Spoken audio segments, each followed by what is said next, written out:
Mari kita bersama-sama berdoa. Biarlah Tuhan, Engkau yang pada sore hari ini berbicara kepada setiap kami Tuhan.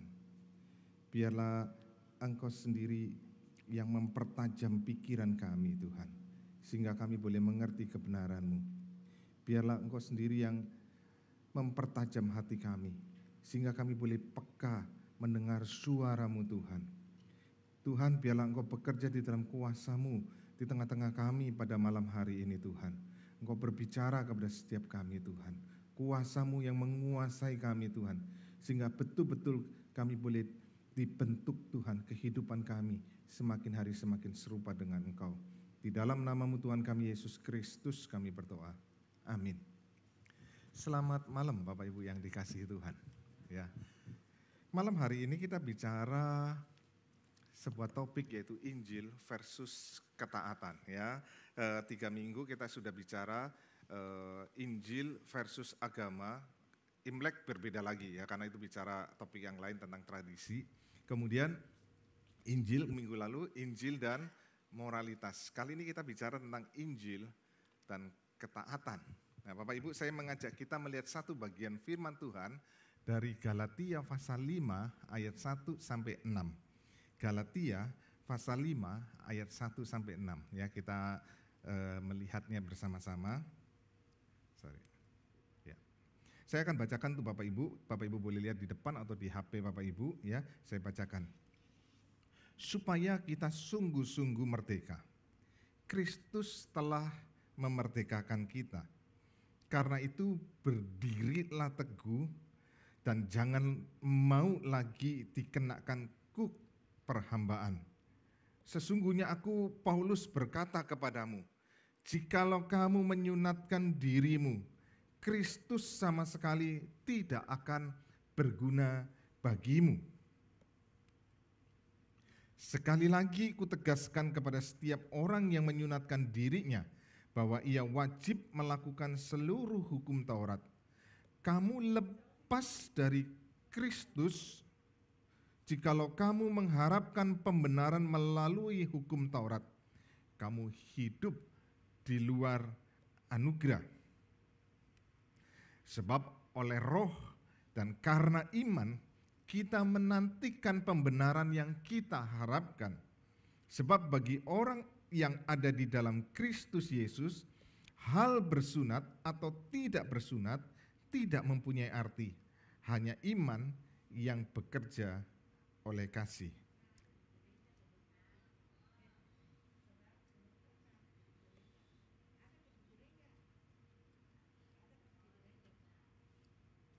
Ya.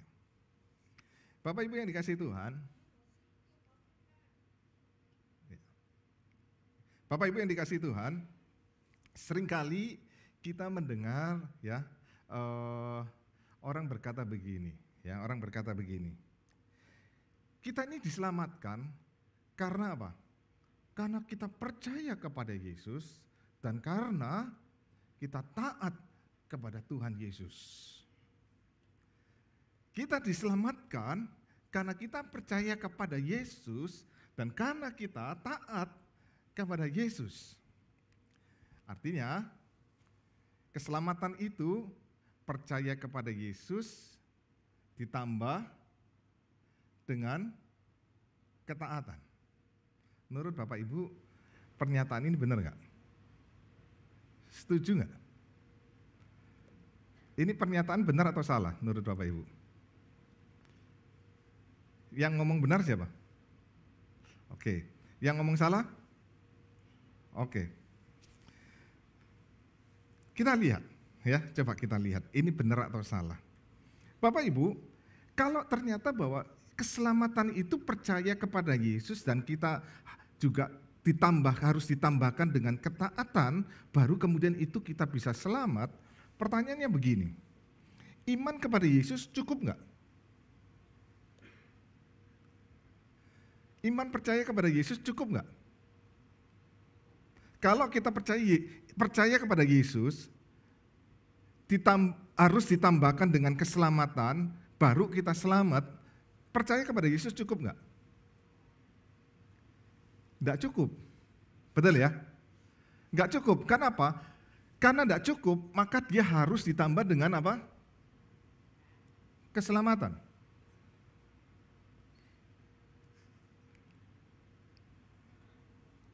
Harus ditambah dengan ketaatan. Sorry, bukan ditambah dengan keselamatan. Ya.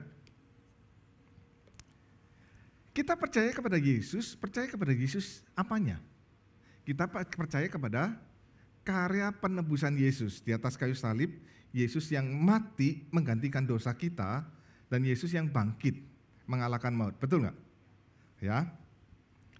Kalau percaya kepada Yesus dan percaya kepada karya Yesus, itu harus ditambahkan dengan ketaatan. Artinya karya penebusan Yesus cukup nggak? Karya penebusan Yesus cukup nggak untuk menyelamatkan kita? Nggak cukup, justru. Kalau kita percaya bahwa iman kepada Yesus harus ditambah dengan keselamatan, karya Yesus, penebusan Yesus nggak cukup. Makanya harus ditambah dengan ketaatan. Betul ya? Betul ya? Coba kita perhatikan. Maka sebenarnya peran yang paling penting dalam keselamatan, ketaatan atau karya Yesus. Kalau karya Yesus harus ditambah dengan ketaatan baru kita selamat, berarti kan nggak cukup. Kalau nggak cukup, yang penting apa berarti? Ketaatan kita. Betul nggak? Ketaatan kita yang paling menentukan keselamatan. Dan kalau ketaatan kita yang paling menentukan keselamatan kita, persoalannya apa? Kita percaya enggak percaya Yesus, penting enggak? Enggak penting. Ya. Yang penting adalah taat. Kalau begitu, buat apa kita percaya Yesus? Buat apa kita ke gereja? Sekarang kalau pernyataan ini benar, pulang. Enggak usah ke gereja lagi. Betul ya? Tapi saya ingin bertanya lagi Bapak Ibu. Oke, tetap kita bersikuku. Ketaatan itu yang paling penting. Pertanyaannya, keselamatan bisa nggak membawa kita kepada, bisa nggak ketaatan itu membawa kita kepada keselamatan? Sini ya. Ini yang nanti kita pikirkan, ya. Makanya Bapak Ibu, ini penting sekali kalau kita baca ayat yang kedua, dikatakan sesungguhnya aku Paulus berkata kepadamu, jikalau kamu menyunatkan dirimu, Kristus sama sekali tidak berguna bagi kamu. Ya, kalau itu ketaatan yang kemudian paling penting, maka Yesus tidak berguna bagi kita. Ya. Nah kembali, saya ingin masuk lagi. Ketaatan bisa enggak membawa kita kepada keselamatan? Bisa enggak? Ketaatan membawa kita kepada keselamatan? Kenapa enggak bisa? Kenapa enggak bisa? Maka Paulus memberikan satu argumentasi yang penting sekali untuk kita pikirkan, Bapak Ibu yang dikasihi Tuhan, yaitu begini. Untuk kita bisa selamat, kita harus taat secara sempurna. Ya. Kalau standar keselamatan kita adalah berdasarkan ketaatan, maka untuk kita bisa selamat, kita harus taat secara sempurna. Makanya Paulus di dalam ayat ketiga itu berkata begini, sekali lagi kutegaskan kepada setiap orang yang menyunatkan dirinya, bahwa ia wajib melakukan seluruh hukum Taurat. Hukum itu harus sempurna kita lakukan. Ini standar kalau kalian belajar hukum, yang ngerti hukum, ya. Seluruh hukum itu kemudian tidak bisa, kemudian saya ngomong gini, 99,9999% saya taat, 0,0001 saya nggak taat. Bisa nggak? Nggak bisa. Contohnya begini, saya itu bertahun-tahun kalau pergi naik mobil nggak pernah melanggar peraturan lalu lintas. Ya, Saya kemana-mana saya nggak melanggar, bertahun-tahun saya nggak melanggar peraturan lalu lintas. Satu saat kemudian saya melanggar dan saya diberhentikan sama polisi karena saya melanggar peraturan lalu lintas. Bisa nggak saya ngomong sama Pak Polisi, Pak Polisi, saya bertahun-tahun tidak pernah melanggar peraturan lalu lintas, cuma sekali ini saya melanggar peraturan lalu lintas, karena itu bebaskan saya. Kira-kira kita ditilang nggak sama polisi? Tetap ditilang nggak? Bisa nggak ditilang? Kalau kita keluarkan duit, kasih polisinya, iya toh, suap gitu, lebih celaka lagi gitu kan ya. Nggak bisa kan? Kita tetap ditilang kan? Kenapa? Padahal saya 99% melanggar peraturan enggak? Enggak. 0,1% saya melanggar peraturan. Karena ini satu prinsip yang penting bahwa hukum itu harus dilaksanakan secara sempurna. Orang-orang yang dipenjara itu dia melakukan kejahatan, ya memang ada yang berulang-ulang gitu ya. Tapi ada orang-orang yang masuk penjara, kebanyakan dalam hidupnya dia lakukan kejahatan. Cuma satu kali lakukan kejahatan, dia masuk penjara. Ya, misalnya orang mencuri, dia ketangkep. Baru pertama kali curi, dia ketangkep. Sebelum-sebelumnya nggak pernah mencuri, cuma sekali itu dia mencuri. Dia ketangkep polisi. Bisa nggak dia ngomong, Pak Polisi, saya nggak pernah loh lakukan kejahatan. Jangan tangkap saya. Sebelumnya saya nggak pernah, cuma satu kali ini saya mencuri. Bisa nggak? Nggak bisa. Maka ini satu prinsip di dalam satu hukum, bahwa hukum harus kita lakukan secara sempurna. Baru kemudian kita bisa selamat. Ya, di dalam kehidupan ini tanda kutip kita bisa selamat, nggak masuk penjara. Ya, kalau kita apa? Taat hukum 100%. Tapi celakanya kita sebenarnya taat hukum 100% enggak? Enggak kan? Makanya bedanya kita sama orang yang di penjara apa? Bedanya kita sama orang yang di penjara apa? Ada dua kemungkinan. Pertama, dia ketahuan, saya enggak ketahuan. Gitu? Betul enggak? Tadi saya cuap, orang lain suap ketangkep, ya saya suap nggak ketangkep, orang lain ketahuan saya nggak ketahuan. Yang kedua, dia lebih dulu saya nyusul. Jangan pikir, oh nggak mungkin saya bisa membunuh, jangan salah loh. Kalau hidup kita ini banyak kepahitan, kita bisa membunuh loh. Orang kalau di dalam tekanan yang luar biasa, kemudian emosi sudah puncak, itu bisa kalap dan dia bisa bunuh, ya. Waktu dia selesai bunuh, baru dia sadar, loh kenapa saya bunuh? Jangan berpikir bahwa engkau kemudian, oh saya nggak akan masuk penjara, saya nggak akan lakukan kejahatan. Enggak. Persoalannya kita harus menyadari bahwa kita tidak bisa sempurna mentaati hukum. Kenapa kok harus sempurna? Karena Allah itu sempurna. Dan kita manusia diciptakan menurut gambar dan rupa Allah, itu sempurna, maka di dalam hati kita itu tertanam nilai kesempurnaan. Hal itu akan nampak di dalam segala aspek hidup kita. Salah satu contohnya, ya, saya kalau Bapak Ibu sering beli buah apel, kalau beli buah apel itu gimana sih? Coba, kalau beli buah apel itu gimana? Dibuka itu gabusnya, karena saya lakukan sih. Saya buka itu gabus, ditutupi gabus, saya kan nggak percaya begitu loh. Ini gabus kelihatannya gabusnya bagus gitu ya, saya cabut, saya lihat putar-putar, ini ada bonyoknya. Dan lebih celaka lagi, saya paling jengkel itu apa? Ini kok ada bekas kuku-kuku ya. Rupanya ada orang lain yang juga periksa pakai kuku, saya juga bingung, periksa apel aja pakai kuku, itu logikanya di mana begitu loh. Apanya yang mau dilihat dengan kuku itu apa gitu kan ya. Kan kita cukup putar-putar aja ini bonyok atau enggak bonyok gitu kan ya. Maka ternyata wah ada apa? Ternyata ini udah bagus, ada kecil bonyok. Kenapa kita enggak ambil? Ada walaupun bonyoknya kecil. Kan kecil. Walaupun kecil tapi dalamnya bisa gede loh. Kita nggak tahu kan masalahnya kan. Saya pernah beli alpukat itu kan, bagus sekali, terus udah pegang, udah empuk-empuk. Kok saya lihat ujungnya itu mulai menghitam ya, saya cepet-cepet ini belum busuk semua. Kan alpukat busuk, mungkin busuknya cuma ujung aja.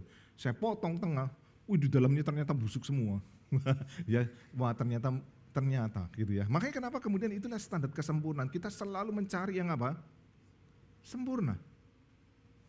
Nah celakanya Bapak Ibu, kita ini sempurna nggak?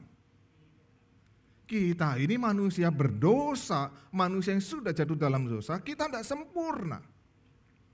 Ketaatan kita pun tidak sempurna. Kalau ketaatan kita tidak sempurna, walaupun kita lolos dari hukum manusia, bisa nggak lolos dari hukumnya Allah?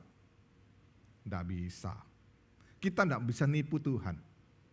Ya, engkau bisa nipu manusia, kita bisa nipu manusia. Ya toh, kita apa? Orang lihat kita itu baik, begitu luar biasa, wah kita ini orang baik, kita suka memberi dan sebagainya. Tapi apa yang ada di balik kita, orang tahu nggak?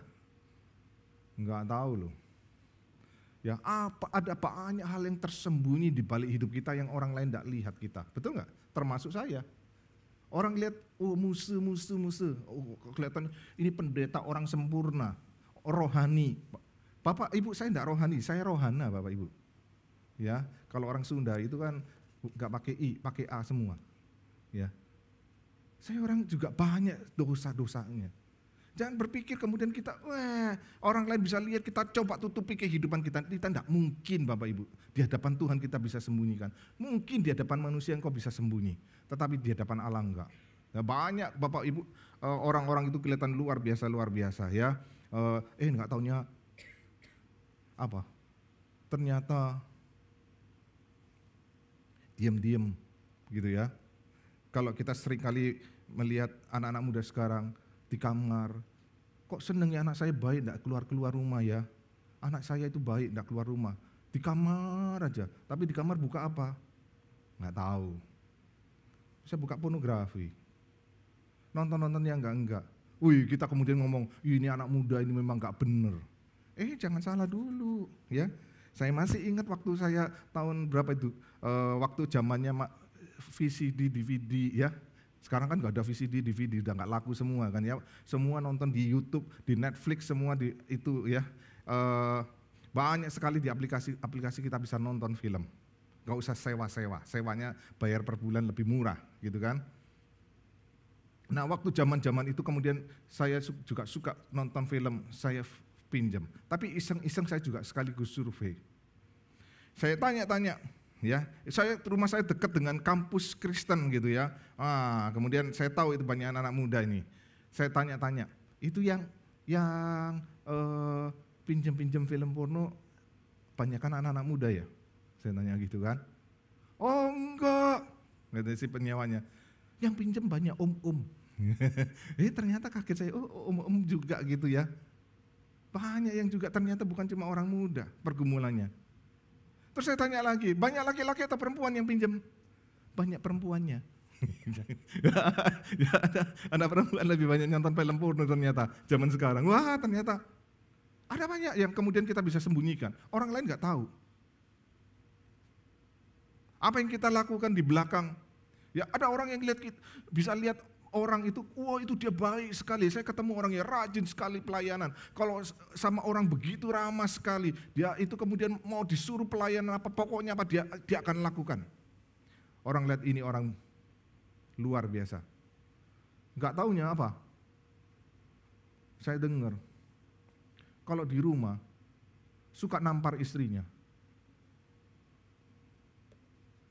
Bingung ya? Apa banyak hal yang kita bisa sembunyikan, orang lain itu bisa begitu, kita bisa manis di depan orang begitu baik, tapi ternyata ada banyak yang kita bisa nipu di depan orang, tetapi kita tidak bisa tipu di hadapan Tuhan. Ya, nah persoalan kita adalah kita tidak bisa bersembunyi di hadapan Tuhan, bahwa kita tidak sempurna, bahwa kita ini di dalam ketaatan kita banyak sekali melawan Tuhan. Makanya kemudian Paulus katakan apa? Kalau kamu itu mengharapkan ya, ayat 4, kamu lepas dari Kristus jikalau kamu mengharapkan pembenaran melalui hukum Taurat. kamu hidup di luar anugerah. Maka kalau berdasarkan ketaatan kita, kita kemudian mengatakan saya sanggup, saya bisa selamat, engkau tidak akan selamat. Engkau lepas dari Kristus, engkau hidup di luar anugerah. Dan hidup di luar anugerah berdasarkan kekuatanmu sendiri. Engkau hidup di dalam masa depan yang pasti apa? Binasa. Karena kita sadar ternyata kita tidak bisa selamatkan diri kita. Maka kembali ke pertanyaannya. Iman kepada Yesus harus ditambah dengan ketaatan baru selamat. Pernyataan ini benar nggak? Pernyataan ini benar nggak? Siapa yang jawab benar? Tetap benar. Kalau ketaatan kita tidak bisa menyelamatkan kita dan kita tetap mau mengandalkan ketaatan kita, benar nggak? Bahwa iman harus dengan ditambahkan ketaatan, tidak bisa. Hanya dengan anugerah. Ya. Maka kalau kita membawa ketaatan kita untuk kita bisa diselamatkan, engkau tidak mungkin bisa selamat. Tidak mungkin bisa selamat. Dan bukan cuma tidak mungkin bisa selamat, maka kemudian yang terjadi adalah apa? Hasil dari ketaatan kita itu membawa kita kepada satu dosa, yaitu dosa kesombongan. Dan selalu akan dimotivasi oleh apa? Dosa kesombongan. Karena yang kita lakukan untuk kemudian, aku mampu dengan kekuatanku sendiri, aku bisa selamat. Tidak mungkin. Dan maka engkau akan mencoba membuktikan dirimu dan engkau akan terus dengan kesombongan kita sendiri. Kita tidak mampu. Ya. Tapi kemudian kau bisa protes sama saya. Tunggu Pak Budi. Musuh, tunggu. Bukankah banyak orang belum percaya Yesus hidupnya rendah hati? Banyak nggak ketemu orang yang bukan Kristen tapi lebih rendah hati dari orang Kristen? Banyak nggak? Banyak nggak? Banyak. Kalau begitu bedanya apa? Dengan kita yang Kristen. Loh, tadi kan saya ngomong, ketaatan yang kemudian kita berpikir dengan ketaatan saya bisa diselamatkan, itu adalah kemudian membawa kepada dosa kesombongan. Realitanya banyak orang rendah hati yang bukan Kristen, betul nggak? Yang belum percaya Tuhan. Tapi tunggu dulu. Kalau kita menyadari dengan kerendahan hati itu kemudian saya bisa selamat, saya akan rendah hati nggak? Saya nggak akan jadi orang rendah hati sebenarnya. Yang kedua, kalau dengan kerendahan hati, kemudian saya menyadari dengan kerendahan hati itu menjadi salah satu hal yang kemudian membawa kita kepada keselamatan.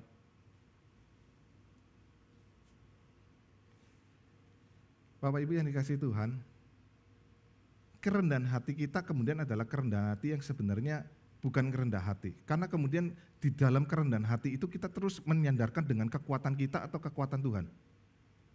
Dengan kekuatan kita sendiri. Maka kemudian kita akan terus ngomong apa? Aku tidak butuh Tuhan. Karena aku sanggup dengan kekuatanku sendiri, aku rendah hati. Aku nggak butuh Tuhan.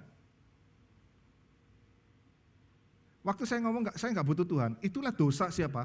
Adam dan Hawa. Yang kemudian di Taman Eden itu kemudian Adam dan Hawa ngomong apa? Aku nggak butuh Tuhan. Aku bisa berjalan dengan kekuatanku sendiri. Betul ya? Itu perbedaannya. Dari luar engkau bisa rendah hati, tapi di dalam kedalaman itu tidak rendah hati. Kalau begitu konsep keselamatan yang benar bagaimana? Konsep keselamatan yang benar, perhatikan. Saya ajak kita lihat ayat yang kelima. Sebab oleh roh dan karena iman, saya lebih senang bukan karena, tetapi saya lebih senang terjemahannya adalah dari iman atau melalui iman. Ya. Karena Roh Kudus, kita ini kalau Bapak Ibu dengar khotbah-khotbah yang lalu, kita ini manusia yang jatuh dalam dosa, mati rohani. Orang yang mati rohani bisa berespon enggak? Enggak bisa berespon. Maka supaya bisa berespon, itu ada Roh Kudus yang bekerja menghidupkan, mencelikkan kita sehingga kita bisa percaya. Tapi Roh Kudus itu bekerja melalui iman. Membangkitkan iman kita kepada Tuhan. Ya. Jadi iman itu sendiri bukan putusan kita. Iman itu bukan hasil usaha kita. Iman itu sendiri adalah anugerah dari Tuhan. iman kepada Kristus yang adalah dari Roh Kudus inilah. Itu yang menyelamatkan kita.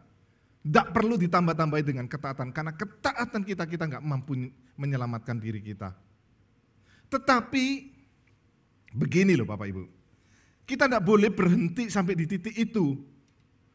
Ya karena kemudian banyak orang, oh kalau saya percaya Yesus saya selamat. Betul, selamat. Tapi kemudian orang berkata apa? Kalau begitu saya bebas berbuat dosa. Oh no, tunggu dulu. Karena selalu begini, kita harus melihat bahwa iman yang iman keselamatan ini selalu akan menghasilkan buah, yaitu apa? Ketaatan. Jadi anugerah itu tidak pernah berhenti selesai, satu titik. Dia akan selalu membawa kita menghasilkan sebuah buah. Jadi bukan syarat, tetapi itu hasil atau buah dari apa? Keselamatan yang sudah kita terima. Yaitu kita taat. Makanya Paulus berkata apa di dalam ayat yang ke-6? Sebab orang-orang yang ada di dalam Kristus Yesus, hal bersunat atau hal tidak bersunat tidak mempunyai arti.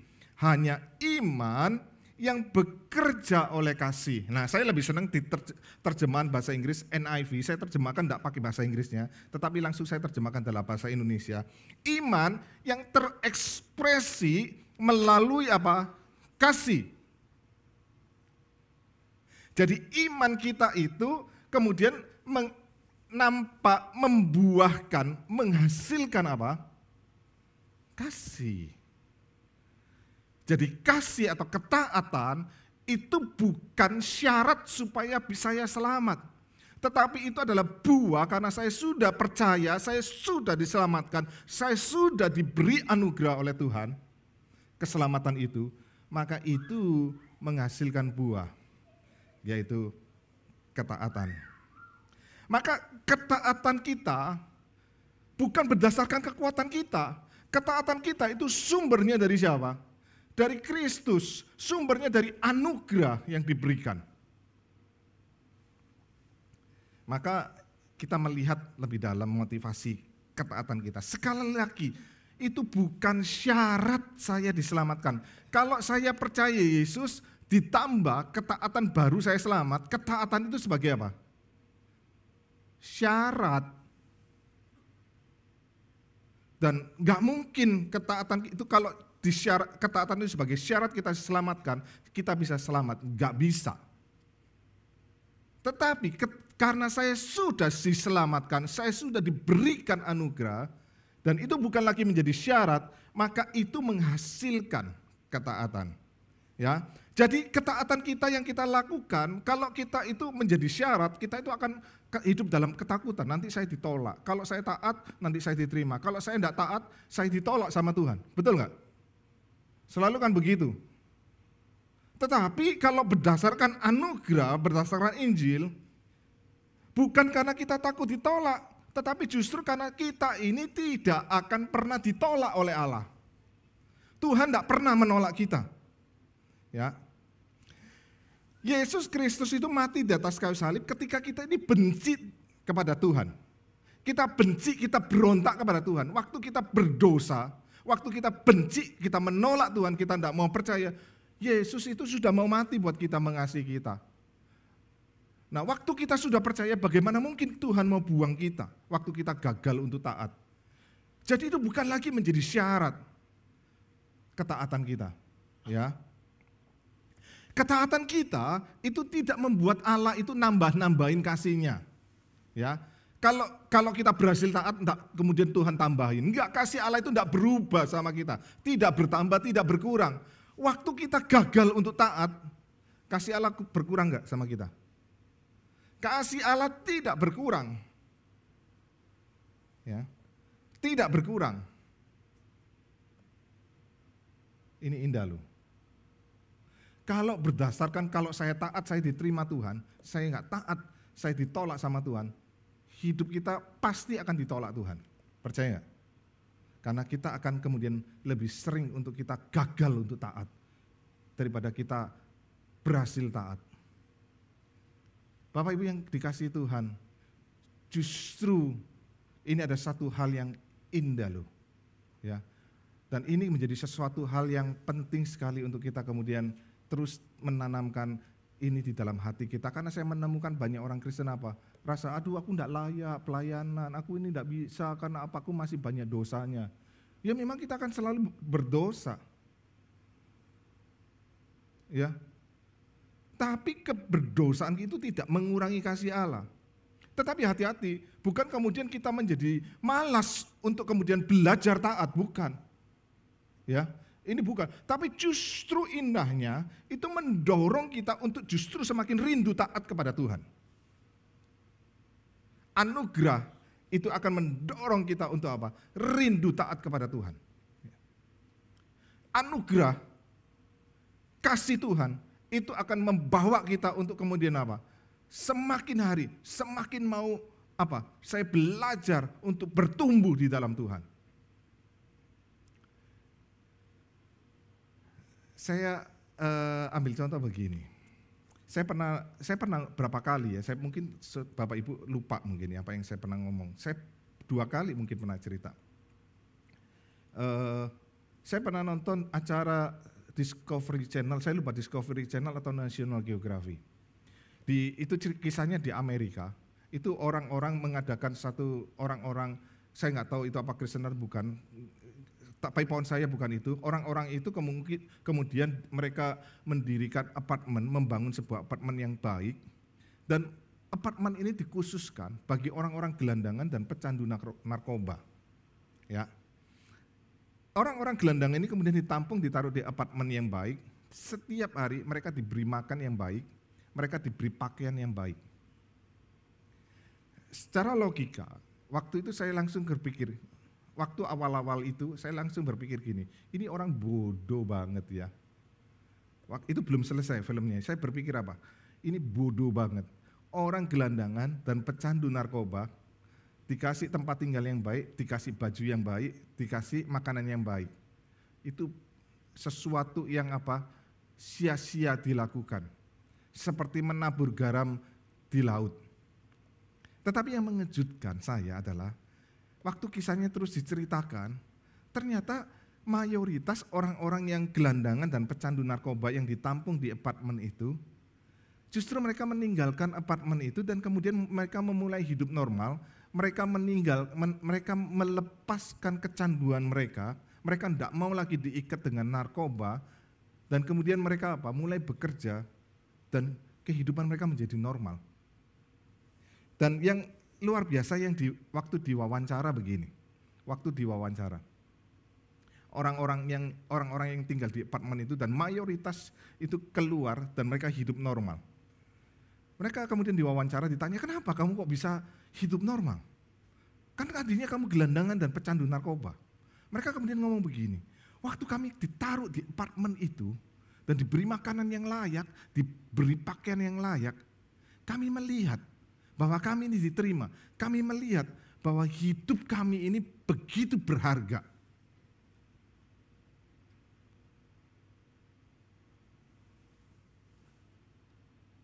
Kemudian mereka berpikir, kalau hidup kami ini begitu berharga, ngapain kami hancurkan kehidupan yang berharga ini? Maka kami mulai melepaskan itu semua dan kami mulai hidup normal. Itu cara kerja anugerah. Secara logika, buat apa buang-buang sesuatu? Secara logika, buat apa Tuhan itu mau mati buat kita? Orang yang berdosa yang harusnya dibuang. Tetapi cara kerja anugerah itu indah sekali. Kita yang harusnya dibinasakan, kita yang harusnya dibuang, justru diterima, kita dikasihi, ditempatkan begitu berharga. Kok saya percaya ya, kalau engkau melihat hidupmu berharga, anugerah Tuhan begitu besar, maka hidup kita ini pasti hidup yang apa? Mengucap syukur. Kalau engkau tidak bisa mengucap syukur, artinya apa? Engkau tidak bisa melihat anugerah Tuhan yang begitu besar dalam hidupmu. Engkau cuma melihat hidupmu cuma malapetaka. Engkau cuma melihat hidupmu ini sesuatu musibah. Tapi hidup yang mengucap syukur itu kemudian kita diperlihatkan. Ah ya, Tuhan itu begitu baik. Kalau Tuhan begitu baik, masa saya mau melukai hati Tuhan? Kalau Tuhan begitu baik dan saya itu begitu berharga, masa mau saya hancurkan hidup saya? Ini indah. Itu cara kerja daripada anugerah. Justru anugerah itu membawa kita untuk hati yang semakin rindu untuk mau taat kepada Tuhan. Tetapi jujur, kadang-kadang kita ini bisa nggak taat dan lebih banyak nggak taat. Betul nggak? Tapi itu tidak mengurangi kasih Tuhan kepada kita. Sehingga kita tidak berjalan di atas kekuatan kita, tetapi kita berjalan di atas apa? Anugerah.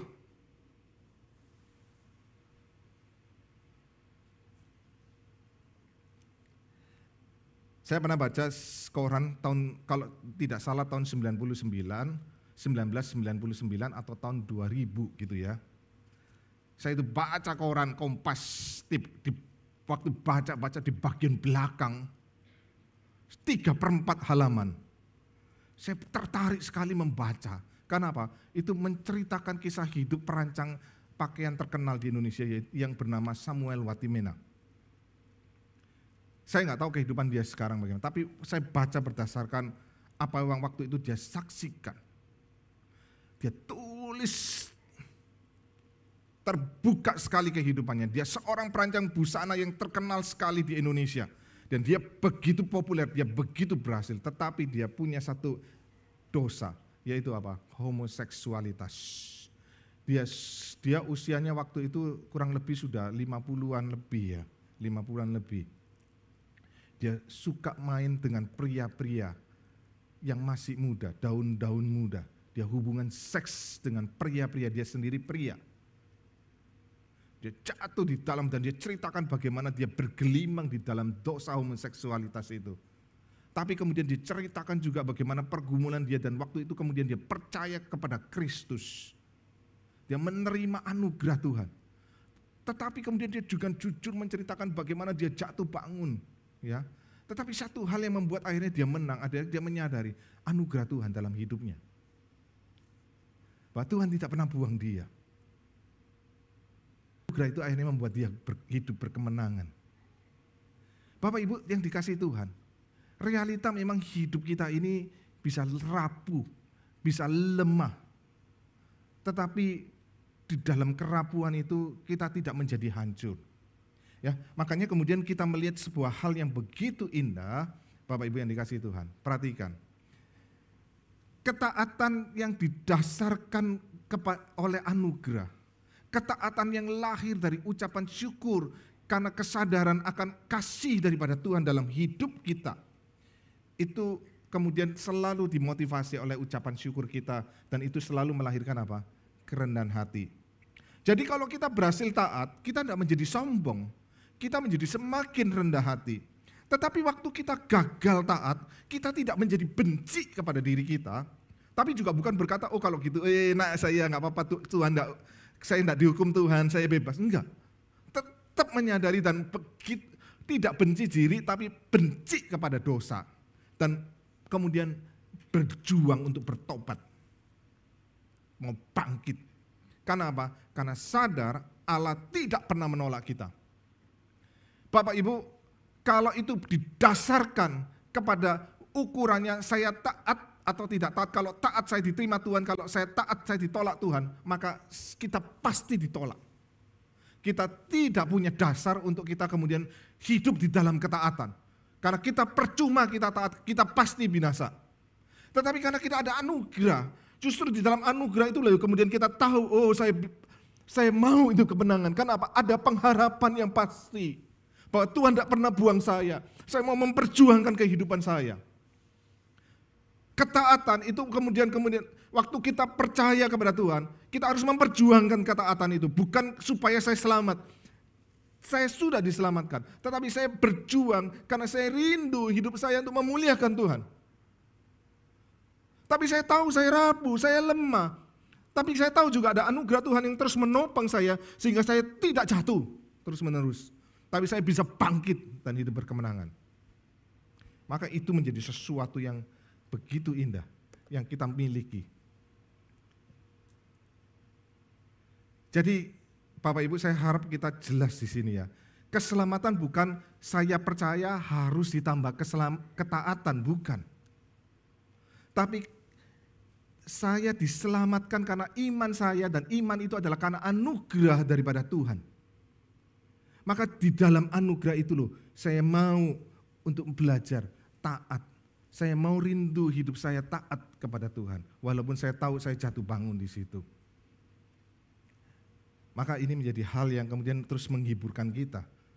Bahwa kita tahu hidup di dalam perjalanan kita yang rapuh dan lemah, kita jatuh bangun, jatuh bangun. Termasuk saya masih sampai sekarang jatuh bangun dan jatuh bangun. Tapi kita tahu ada pengharapan karena anugerah Tuhan yang menopang kita.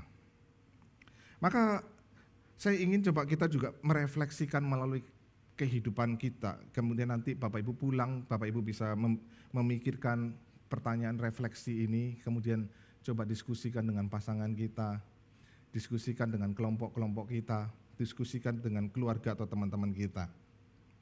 Pertanyaan pertama, waktu kita taat, apakah kita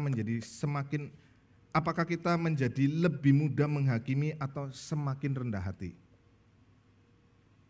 Ya, kadang-kadang kita ini bisa sombong, kita merasa saya ini orang yang hebat sekali. Kalau kita merasa justru waktu taat saya merasa saya orang yang hebat, dan kemudian kita merasa berhak menghakimi orang lain, dan kemudian saya katakan di gereja, kalau kita tahu ada saudara kita yang jatuh di dalam dosa, kayak itu sebuah kotoran yang harus dibuang dari gereja, betul nggak? Maka banyak kemudian orang-orang yang jatuh, kemudian mereka seakan-akan tidak lagi menerima pengampunan, dibuang dari gereja. Kita menganggap mereka kotoran, padahal kita sendiri pun kotoran. Betul nggak? Minggu lalu Pak Tommy cerita, ingat nggak? Aqua ada 2 tetes racun, mau diminum nggak? Kita ini seperti aqua yang beracun itu kan, ya. Memang di hadapan Tuhan kita dianggap sudah tidak berdosa, kita diampuni. Tetapi secara kehidupan kita, kedagingan kita aqua beracun nggak? Kita masih aqua beracun. Dan kadang-kadang perjalanan kita bukan mengurangi racunnya, kita nambahi racunnya. Seringkali, betul nggak? Kita tidak lebih baik loh. Kalau ketaatan kita menjadikan kita lebih mudah menghakimi orang lain, ada sesuatu yang salah. Coba kita gumulkan. Apakah ketaatan kita ini didorong sebagai syarat supaya saya diselamatkan, ataukah ketaatan itu sebagai satu kesadaran ucapan syukur karena saya sudah diselamatkan? 2 hal yang sangat berbeda.